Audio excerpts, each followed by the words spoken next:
Welcome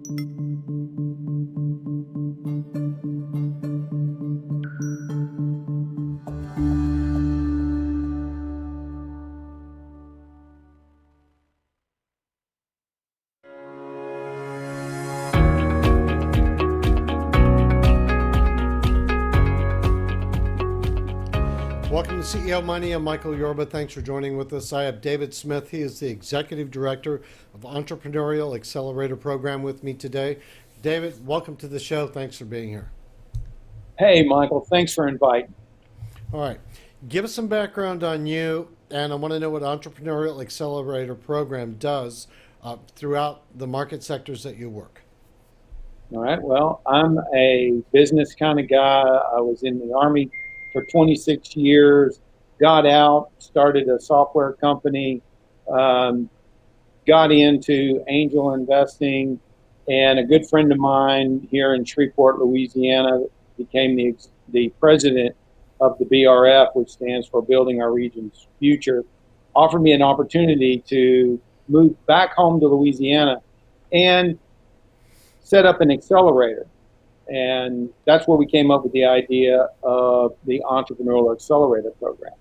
And thank you. I was going to say thank you for your service. Oh, thank you very much. Thank you very much. Had a great run. I enjoyed it. And what we did was, we set up an accelerator. And our goal was to help smart inventors like Kayvon and Moneyball that have great ideas launch their business here in Shreveport, because there was this perception that in order to launch a technology-based company, you have to go to Silicon Valley or you have to go to the East Coast. And we went, no, that's not true. You can do it. So we said, all right, we'll set up an accelerator. We'll focus on technology-based companies.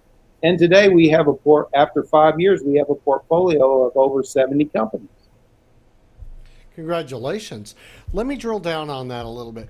When you say you've got over 70 companies, you've got to have a variety of services, not just investment, but a variety of services you must either point them to or provide these companies with. Open that one up for me. Yeah. So our model is very unique. We looked at all the accelerators across the country, and what we decided was, hey, our offering needs to be focused on providing real, tangible services to technology-based ideas. So we have in EAP 5 financial analysts and business analysts. So when somebody like Moneyball comes in with an idea, we're able to dig into it and do the market analysis, look at the technology, vet that technology across a broader network to go, hey, is there something really here? Can we build this? And will it work? And will it make money? So we do everything from business models, financial models, marketing analysis. And then once we've got everything kind of put together, then we look at it and go, how do we raise money to launch this idea? That's what I want to get into also. How do you raise money for the entrepreneurs that come to you for advice and for potential growth habits and growth path? Right. Well, when we build that business model and that plan, we look at, okay, how are you going to raise capital? Are you going to bank it? Do you have the collateral, okay, that you can put up and go to a bank? In most cases, no, they do not. So then we look at, in that plan, are we going to do a friends and family round where we're going to go try to raise, $100,000 to get it stood up and prove the technology? Are we going to do a seed round with angels? That's generally where we start. That's our sweet spot in that seed round. And then we also look at it, okay, if we do this seed round, what milestones are we going to accomplish? And if we accomplish those milestones, does that set us up for a bigger Series A? And if it does, who are we going to go to for those future series rounds?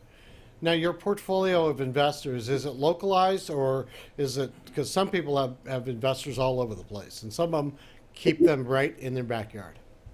Well, our primary investment group is an angel group in North Louisiana made up of 60 investors, but we syndicate across the country through the Angel Capital Association. So we go to our biggest syndication partner is the New Orleans Angel Group. Also, the pretty much across Texas, you've got the Houston Angel Group, you got Austin, you've got Dallas, you've got Fort Worth. And what I've observed is if one group will be the initial group that comes in, and it's well thought out, and that's the advantage that an entrepreneur has with using EAP and our analysts. It's well thought out. He understands how to communicate it. You can syndicate it across the country. You mentioned you had 70 different ventures that your group has worked with, invested in, helped with in one way or another. Give me an idea of the types of companies that come to you that you found viable and successful enough that you wanted to engage with them.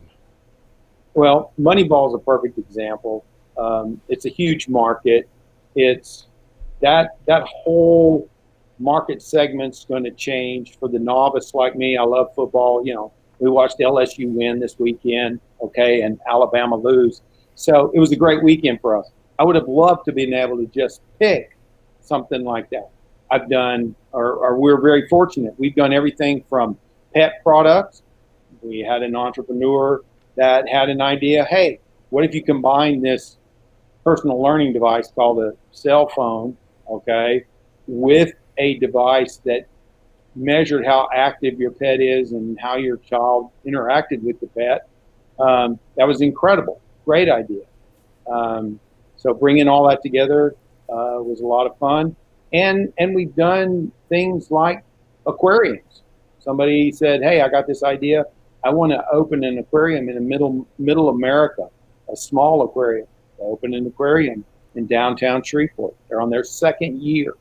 Okay. And most people would have said, oh, that'll never work. People aren't going to go to an aquarium in Shreveport. They're wrong. Okay. What are some of the attributes you need to have in place before you want to get engaged with any company? You need to have a firm grasp on what your technology really is. What are you going to offer? You don't have to walk in and know, okay, I'm going to sell 25% of my company. The truth is, you probably don't know what the value of your company or your technology really is. And you need to work with us to help you come up with the value of that technology. But some of the key qualities are perseverance. You got to be able to deal with the setbacks, because you're going to go in, somebody's going to commit to you. Oh yeah, I love your idea. I want to invest. Then you're going to go back to them, say, okay, we're ready. And they're going to go, oh, well, I really can't. I'm not in a position. And you just got to roll with that and just keep going on that. And one of the other things is really and truly, I tell people all the time, you just got to stay with it. Just keep slugging it out. Now, the companies you get involved with, do they need to be in your localized area, or can somebody call you from, say, Texas or New York or Iowa? Yeah, we focus more on what we call the Arklatex, North Louisiana, East Texas. We've had lots of calls from Dallas, Fort Worth area, Southern Arkansas. So we're pretty regional for what we do. And the reason that is, we can do a lot of things remotely together, but when we really get down to the hard part of pulling everything together and making decisions, it's really important for us to be together. You got to be in front of them so you can actually have a better communication than always doing a remote video conference. I got it. Absolutely. A Moneyball, I don't even want to tell you how many rehearsals we actually did with Kayvon, okay, before he was so comfortable and he knew his offering inside and out, and he could stand up in front of any group, okay, and pitch his idea. Got it. All right. I'm going to send you a couple of guys that I know that are into some things, and you let me know what you think about these deals, okay? Sounds great. I do it every day. Great. All right, David, Thanks for being a guest on my show. Really appreciate that. Thank you, Michael. Y'all have a great day. All right, you too. Okay, you've been watching CEO Money with Michael Yorba. Thanks for joining with us. Like us on Facebook, follow us on Twitter, and don't forget, download our new app, CEO Money, on iOS or Android.